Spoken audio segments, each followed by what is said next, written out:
डिझेलच्या टंचाईच्या संदर्भात सातत्याने जी चर्चा चाललेली आहे त्यामध्ये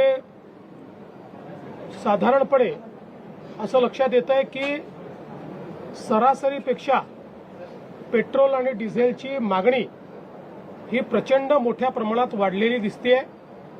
त्याचीही आपूर्ती आपण करतो, पण कुठेतरी याच्यात साठेबाजी होते आहे असे निदर्शनास येत आहे। त्या संदर्भात पुरवठा विभाग आणि गृह विभाग हे जॉईंटली आता कारवाई करतील। मी केवळ आपल्या निदर्शनास आणू इच्छितो की पेट्रोलच्या संदर्भात जी काही सरासरी वापर आपला आहे, मागणी आपली आहे, त्यापेक्षा 23% जास्त आता आपण पुरवठा करतो। 23% मागणी वाढलेली आहे आणि डिझेलच्या संदर्भात तर ही मागणी 52% वाढलेली आहे। 52% जास्ती पुरवठा आपण करतो।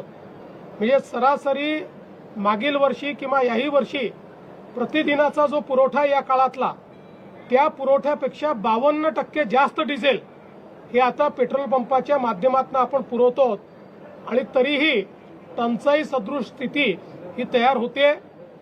त्यामुळे अगदी उदाहरण द्यायचं झालं तर अकोल्यामध्ये 154% जास्त खपत झालेली आहे, किंवा छत्रपती संभाजीनगर, बीड, भंडारा, बुलढाणा, चंद्रपूर, बुलढाणा, त्यानंतर गोंदिया, हिंगोली या सगळ्या भागांमध्ये 70% जास्त ॲडिशनल खपत ही त्या ठिकाणी झालेली आहे, ज्याचा पुरवठा हा आपण केलेला आहे।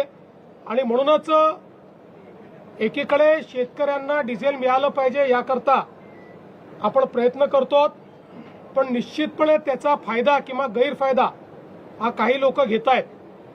या दोन गोष्टी महत्त्वाच्या आहेत। एकीकडे नॉर्मल पेट्रोल डिझेलची खपत वाढलेली आहे आणि त्याचवेळी कमर्शियल जे ऑइल आहे, पेट्रोल डिझेल आहे, याची खपत मात्र थोडी कमी होताना दिसते आहे। याचा अर्थ नॉर्मल ही जी वाढलेली त्या ठिकाणी खपत आहे ती कमर्शियलकडे वळवली जाते आहे का याची पडताळणी करणं गरजेचं आहे।